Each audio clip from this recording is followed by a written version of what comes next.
Have you ever wondered how ancient civilizations built monuments that still leave us breathless today?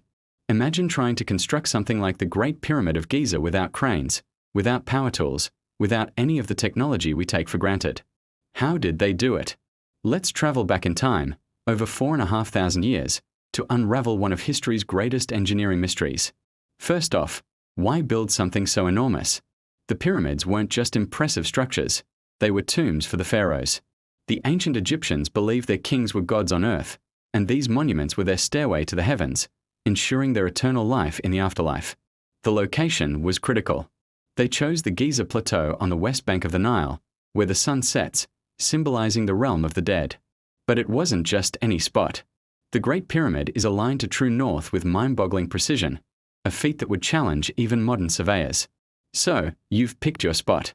Now you need stone, and a lot of it. The bulk of the pyramid, over 2 million blocks, came from a local quarry right on the Giza Plateau. This was a decent quality limestone, but for the outer casing, they wanted something special. They went all the way to Tura, across the Nile, for a brilliant white limestone that would make the pyramid gleam.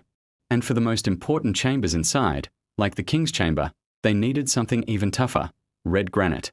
This they quarried from Aswan, over 500 miles to the south. How did they cut these massive blocks? Their toolkit was surprisingly simple yet effective. They used copper chisels and saws, which worked on the softer limestone. For the hard granite, they used something even tougher, dolerite, a hard igneous rock, to pound the stone into shape. They also used a clever trick with wooden wedges. They'd cut grooves into the rock, hammer in wooden wedges, and then soak them with water. As the wood expanded, it would crack the stone along the desired line. It's a slow process, but it works. Now comes the real challenge, moving these blocks. The average block weighed about 2.5 tons, the weight of an SUV.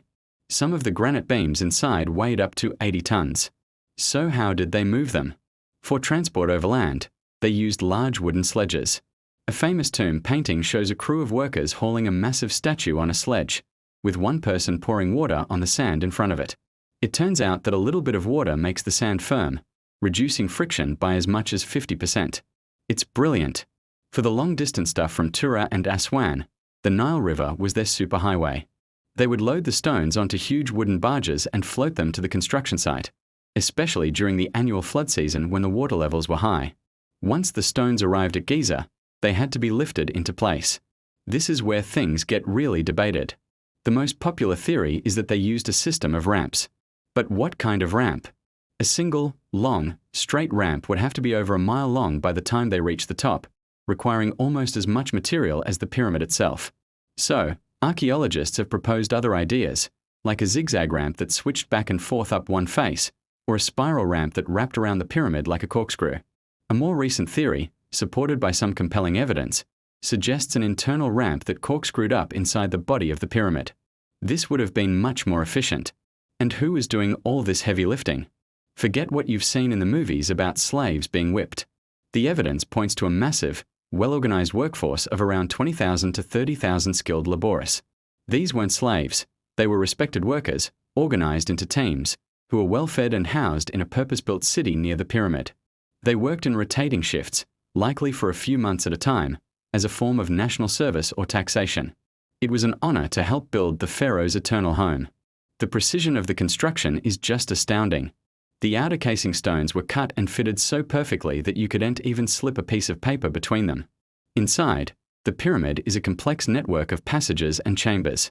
You have the descending passage that leads to an unfinished subterranean chamber.